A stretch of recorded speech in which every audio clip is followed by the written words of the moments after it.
turning on that machine. The only way to activate it is with a legendary key called the Matrix of Leadership. The Fallen was stronger than his brothers, so they had no choice but to steal and hide it from him. Fought for Optimus, our last descendant, with courage and with sacrifice, the virtues of a leader. A leader worthy of our secret. The matrix of leadership is not found, it is earned. Arise, Rodimus Prime.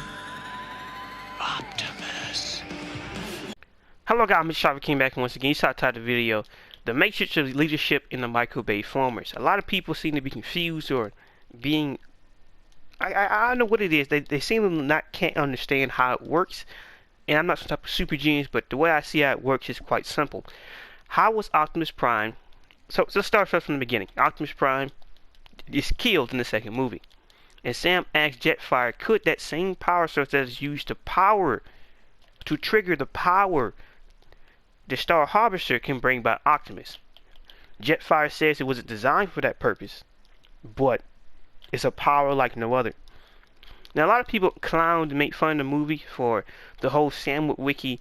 Well, you know, he's going to Autobot heaven and he's seeing these other primes, and he's just maybe that scene served two different purposes. So what was the other purpose? Some might say it was quite simple.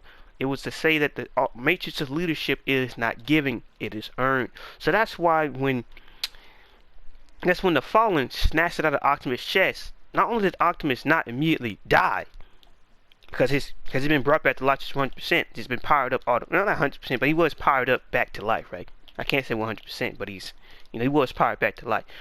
It explains why he wasn't immediately killed after that, and it also explains why he still has it in Dark of the Moon. Whether you want to say it's a retcon or not, remember the Matrix is not giving, it is earned. And whatever the other primes did after they took it from the Fallen obviously changed how the Matrix of leadership worked, especially when they attuned themselves, sacrificing their sparks into the Matrix as well. And you look at it from that aspect, it would make sense of why Optimus still has it. It's not just a physical object, it is also a spiritual one. The physical one might be dead, but the one that powered Optimus still exists. Which also goes into the case, even though he blew up the machine, does that mean the key also died with it? We never get it's never truly explained. Everybody just assumes that it's killed, even though it's implied to have way more power than the Star Harvester itself. Even some way could say it powers it up.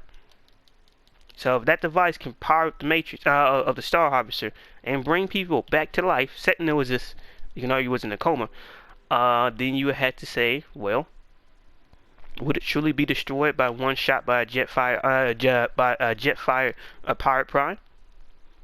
Can't say. But overall, that's how I pretty much see the whole Matrix debate or conversation.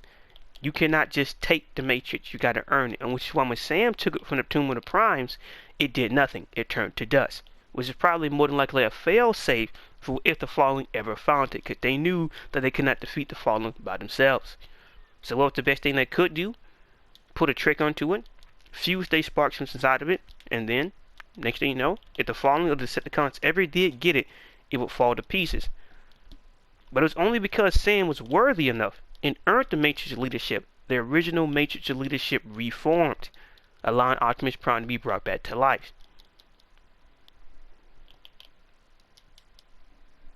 That like everything else kind of answers itself. It fills in the dots by itself. It really does. So that's the way I see it. It was explain it exactly if there were actually truly two elements to the Matrix, a physical object and a spiritual one, especially after the Primes sacrificed themselves to make that tomb. It'll make sense why the key was taken, but the actual Matrix was not.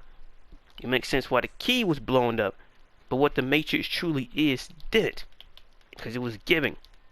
The physical body may be destroyed, but the actual Matrix, whether after it blew up, returned back to Optimus one way or another, because it cannot be taken. It can only be earned. Now return to Optimus now. I don't know. People doggone and trash these movies. I'm not going to ever downplay the massive exposures these movies gave to Transformers. Was it bigger than it was in the 80s? I can't say. But it obviously re-put Transformers in the map for the good and bad. But I've been up to the game, got thoughts and opinions. How do you believe the Matrix was reformed back in the Optimus and Dark in the Moon? Because I believe it's quite straightforward. With those answers, it kind of does answer everything. You just cannot... Whatever the Primes did after they took it, during the battle for the Star Harvester, it was not the same. Especially when they sacrificed themselves to make that tomb. Which also explains, well, how was Sam able to talk to him? Because their sparks infused with the Matrix, just like how some people's sparks can infuse with the R spark when they die in certain continuities. That exact same thing happened. Just as they gave their lives to attune themselves, they sparks fused with the Matrix. So when Sam got hit, and you can argue was brought back to life or was not, or had it got transported or was not, that is why he was able to talk to them and get sent back. That was why. And when you look at it, things like that, a lot of things make sense. I'm not going to say these type of paper movies. That was obviously changed, switched up, and retcon. But hey, when you look at it, use your common sense and connect the dots. A lot of things make sense. It's been up to you, like, comment, video, and peace.